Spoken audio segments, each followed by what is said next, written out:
Muntik ka ng makalbo dahil kasi nga sa kadahilanan ng gusto mong maging maganda ang iyong buhok. Eto na, kwento muna. Umuwi ako ng Pilipinas noong January. So, pinagawa ko yung buhok ko para maging maganda, sumasabay sa galaw. Brazilian wax ang tawag doon. Tinanong ako sa salon kung ilang buwan ko na daw may kulay yung buhok. Sabi ko 4 months. Sabi niya, okay, pwede na Gora. Sige, Gora na tayo. Ngayon, sa Brazilian wax pala, 2 beses ginamitan ng gamot. So, una nilagyan ng gamot, pinahintay ng 1 oras, tapos binanlawan, saka binlower, tapos pinalantsa. So, hindi pa dyan natapos. Sunod na naman uli. Nilagyan uli ng gamot. After ng plancha, nilagyan uli ng gamot. Tapos pinahintay ng 1 oras. Binanlawan, binlower, saka last, pinalantsa. So, yung blower doon, sobrang init. Parang natatamaan na yung anit ko. Sabi ko, itaas-taas mo ng konti kasi nananayo na yung balahibo kasi sobrang init. Nainit talaga. So, ayun, tapos na yung kwento. Bumalik na ako dito sa Hong Kong. Mga ilang months, hindi pa ilang months, ilang weeks, napansin ko, may putol-putol na yung buhok ko. Sa parte lang dito, hindi lahat. So, I'm still lucky, no? Hindi lahat. So, nabother ako kasi pag hawak ko, natutusok-tusok yung aking daliri. So, ginamit ako ng tiyan kasi bunutin ko para hindi naman binud lahat.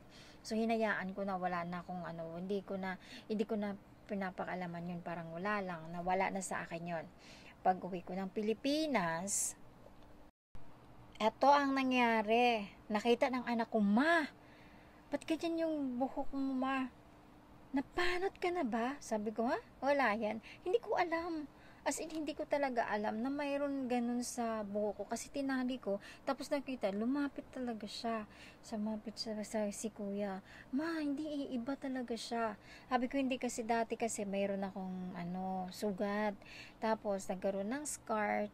Hindi na siya natutubuan ng buhok. Ma, hindi walang ganyan dati. So, parang nag-worry sila. Ako naman sinabi ko, wala na yon. Wala talaga, as in wala. So, binaliwala ko, hindi ko talaga, inignore ko lang yon. Ngayon, pagbalik ko dito sa Hong Kong, tiningnan ko na kasi araw-araw na pwede na magsalamin. So, pagtingin ko, doon ako na-stress ng bonggang-bongga. Grabe. Yung nakita ko na patches, medyo may buhok-buhok pa siya. Mga piso kalaki. Tapos tiningnan ko sa baba, mayroon din siyang mga pantal-pantal na patches. Nagkakalat-kalat. Sobrang ako natakot. Sabi ko, hala, baka may sakit na ako. Sobrang kabado talaga ako. So, nag-research ako, tiningnan ko yung mga lalaki ang lumalabas doon na normal sa kanila na magkaroon ng patches, ganyan-ganyan. Pero pag napanot ka, diba, normally, dito yun dito yun nauuna. Pero yung sa akin dito So, hindi ko pa naisip na baka dun sa paggawa ko, wala pa yon. Parang sobrang kinakabahan ako. No, sa susunod na naman na mga linggo, tiningnan ko as in skin na lang talaga. Oo. Parang alam mo yung imposible na siya tutubo uli yung buhok. Sobrang kabado na talaga ako. My God, sabi ko, bakit ganito, ganyan? Tumalab na ba yung sumpa? So, eto na tiningnan ko. Parang sobrang kaba. Yung patches niya, malaki na sa piso. Kasi malapad na siya. Imposible na magkaroon ng buhok. Tapos ayun, hinayaan ko na kasi sobrang na-stress na ako. Sabi ko, pupunta na ako ng derma sa susunod na buwan pag wala pa akong nakitang hair na parang nagre-regrowth siya. So, hinayaan ko na lang kasi sobrang na-stress ako. Pero, my God, hindi na to maganda. Wala naman ako nararamdaman sa aking katawan. Parang ganon. Normal naman, lahat. Yung na nga, sa pagtingin-tingin ko, nasobrahan ako sa stress. Parang baka makalbo ako lalo. So, pinabayaan ko na siya. Ang ginawa ko, nilagyan ko siya ng oil. Nilagyan ko lang dun sa parte na kung may saan yung na wala ng buhok.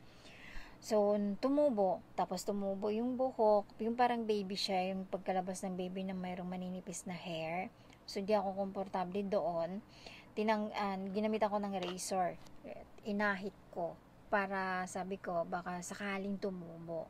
Ayun na nga, tumubo siya, as in malalaki na, malalaki. Yung medyo matibay-tibay na siya ng konti. Hindi na siya parang pag ano mo na yung baby, hindi. Normal na siya na buhok. Pero hindi pa siya ganun kabilis na tubo ha.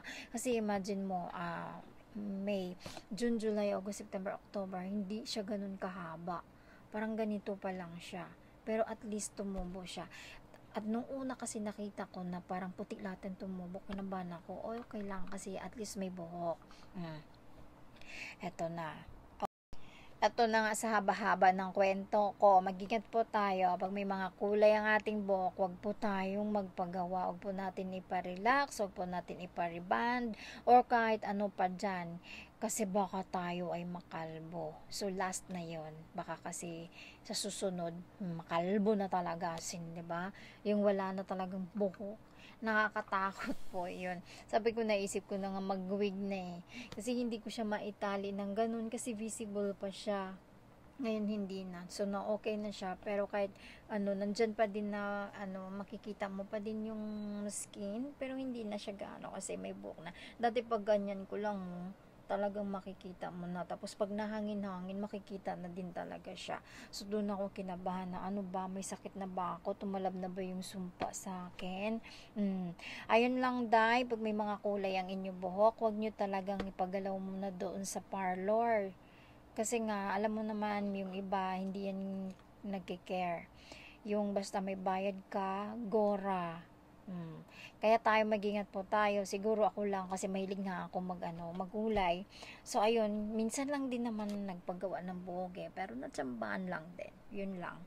Kaya mag-ingat po tayo kung ayaw po natin makalbo. Salamat at sana nakatulong sa inyo. Please like and share and also subscribe. Salamat.